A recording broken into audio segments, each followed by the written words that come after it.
Fernando Carneiro, você nasceu aqui em Belém? Não, né? Não, nasci em São Luís, no Maranhão, 1964, a época do golpe. Aí vem para cá. Aí eu fui para Curitiba, fiquei até 1971,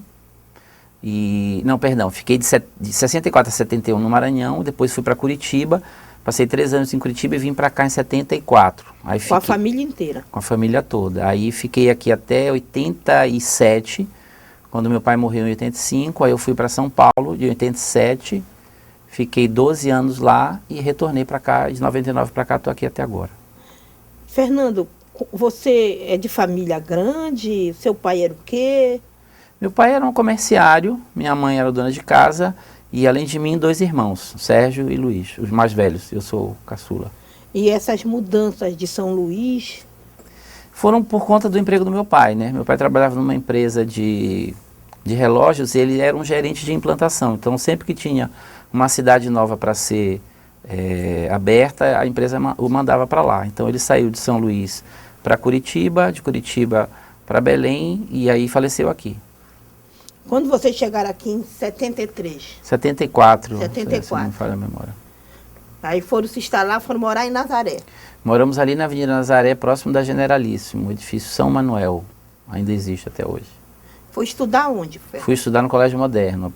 Meu pai, assim, sempre foi um trabalhador muito dedicado, não era um salário abastado, mas ele sempre primou pela educação. Então, ele avaliou que o investimento, digamos assim, que ele faria nos filhos seria dar uma educação de qualidade. Então, ele optou por pagar uma escola, uma boa escola, se informou de qual seria essa boa escola e a gente, de fato, foi matriculado no Moderno.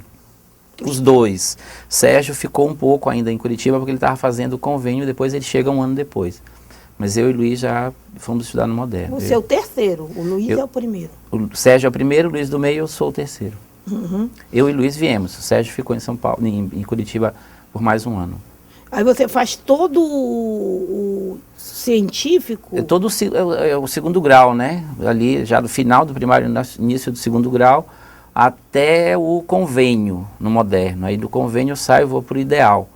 E faço o ideal até entrar na universidade em 82. Em 82 eu entro na universidade. E quando você começa a fazer movimento secundarista? Olha, eu faço movimento secundarista a partir de 77, 78. Na verdade, era um pouco, assim, foi os primórdios do movimento secundarista em Belém. Um pouco influenciado pela retomada das lutas no movimento universitário.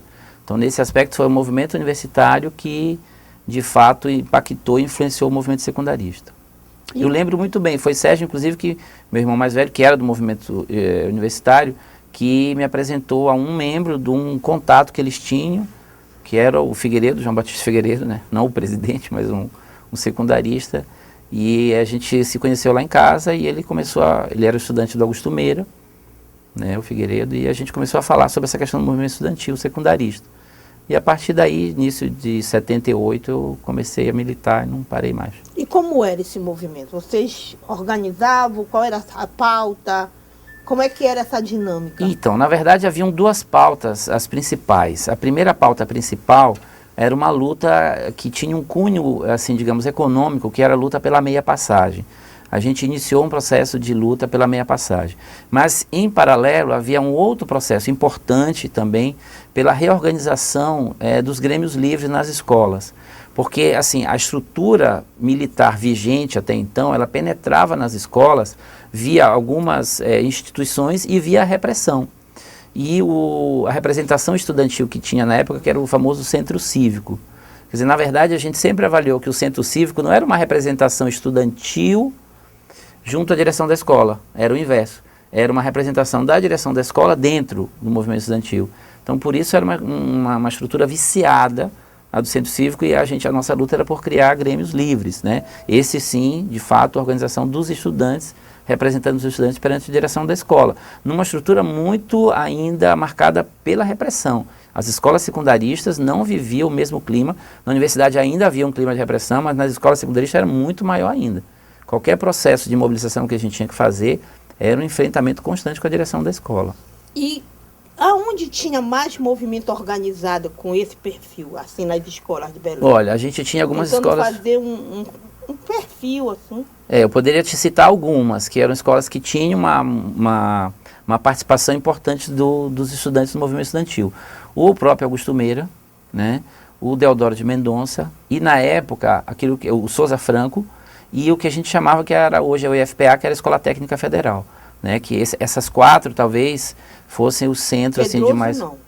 O Pedroso tinha, mas não tinha muita representação junto dentro do movimento, mas tinha. Mas essas 4 eram, com certeza, estavam na vanguarda desse processo. E algumas lideranças para registro que você pode... Olha, eu acho o seguinte, nessa época, a gente fundou um negócio que tem um nome curioso, que chama GREMPS, que era o Grupo de Reconstrução do Movimento Primário e Secundarista, porque a gente ainda, né, trabalhava com o movimento primário. Nessa época, dentro do movimento estudantil secundarista, eu posso te citar o Francisco Cavalcante, o Chico, eu posso te citar o Luiz Araújo, posso citar o Aldenor Júnior. De que colégio? O Chico era do Augusto Meira, e eu não me recordo agora se era também o Aldenor Júnior e o Luiz Araújo, agora eu não me recordo do colégio deles. O Figueiredo, que era da Escola Técnica, né? Mas a gente tem, por exemplo, o José Teixeira, que era irmão do Jaime Teixeira, da STDH, que foi assassinado, né? O Jaime era de uma escola primária na época, não lembro agora o nome, né?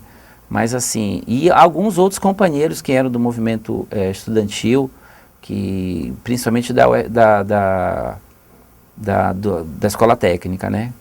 Então tinha alguns outros companheiros, eu não saberia lembrar o nome de todos agora. Depois vai paulatinamente crescendo alguns outros companheiros, tem... o pessoal do Nazaré ainda não estava organizado. Não, nesse momento não. Nem a minha militância não era no Moderno, na verdade não tinha espaço para militância dentro do Moderno, era um colégio muito elitizado, então eu estudava no Moderno, mas militava e trabalhava em outras escolas. Nesse momento também, quem desponta como liderança é o Pedro César Batista, né, irmão do João Batista, que também foi assassinado. Né, que era assim, aí depois aparece o Antônio Cardoso, que hoje é defensor público, né, o Clóvis, irmão dele, e algumas pessoas que vão surgindo aí nesse momento. Tá. Aí vocês vão brigar pela minha passagem, né? E conta um pouco dessa história. Na verdade, a gente foi assim uma coisa meio natural, né? A gente percebeu que havia um espaço para uma luta pela meia passagem, havia de fato, por conta de uma miséria, a nossa cidade e o nosso estado ainda hoje colecionam índices bastante preocupantes de situação de miséria, de vulnerabilidade social. Na época era mais agravado ainda. Então, assim, muitos estudantes deixavam de estudar porque não tinham como pagar o transporte para a escola. Então isso acabou sendo uma bandeira quase que natural, a luta pela meia passagem. E ela pegou muito corpo, né? Foi uma luta que empalmou com uma realidade objetiva, não foi uma coisa que foi criada. Ela de fato se materializou como uma demanda muito importante. E nesse sentido a gente começou a fazer manifestações. E as manifestações foram ficando cada vez mais massivas, cada vez mais multitudinárias, ao ponto de a gente realizar manifestações com 4, 5, 6 mil pessoas, né? Naquele momento era difícil juntar tudo isso. Nós temos aí, nesse momento, a eleição de 82. Nas fotografias da posse já do Jader, né, já tem faixas Queremos Meia Passagem. Vocês já estavam presentes em 82? Já estavam presentes em 82, né? A gente estava desde 1978, 79, né? Mas esse é um processo muito paulatino, ele não é um processo assim, né? Em paralelo a isso, existe, além do desenvolvimento e da construção dessas entidades, além do desenvolvimento dessa luta econômica, existe um processo paulatino de que essas lideranças vão se organizando politicamente, né? E vão dando forma a algumas organizações, né? Nesse momento a gente está construindo o Partido dos Trabalhadores, né? Se eu não me engano, em 82 a gente já lança, inclusive, candidatura, né? Em 82. Eu me falo mesmo agora, não sei se foi Nazareno Noronha, que eu acho que foi o primeiro. Foi o primeiro candidato a governador. Depois o Hélio Dourado. O Hélio Dourado, isso. Aí faz voto Camarão. Em 82 a gente trabalha com o Nazareno Noronha, que é bom que se diga, né?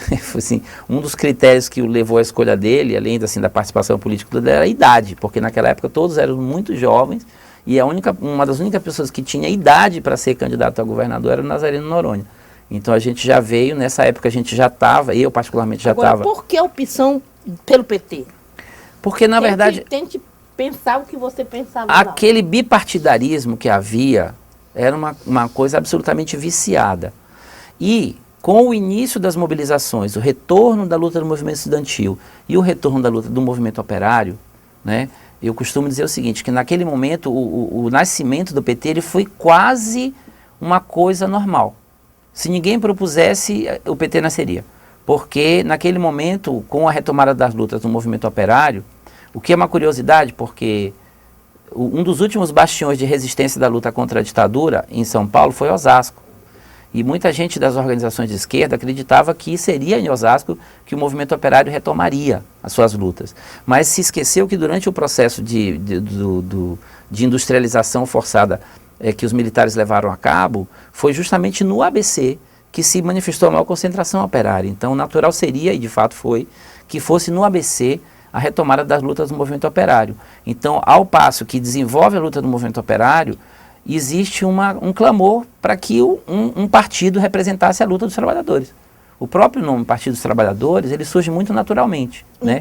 Então, digamos assim, até 1980, tu só fizeste movimento estudantil, secundarista, não tinha tido ainda nem contato assim com a organização? Não, as coisas são muito paralelas. Né? Na verdade, a partir de 1979, 80, a gente já começa a se aproximar do que foi a Convergência Socialista, que é uma organização, uma das muitas correntes que existiam dentro do PT, né, e que tinha uma orientação trotskista. Né? Então, na verdade, já em 82, a gente já é integrante da Convergência Socialista.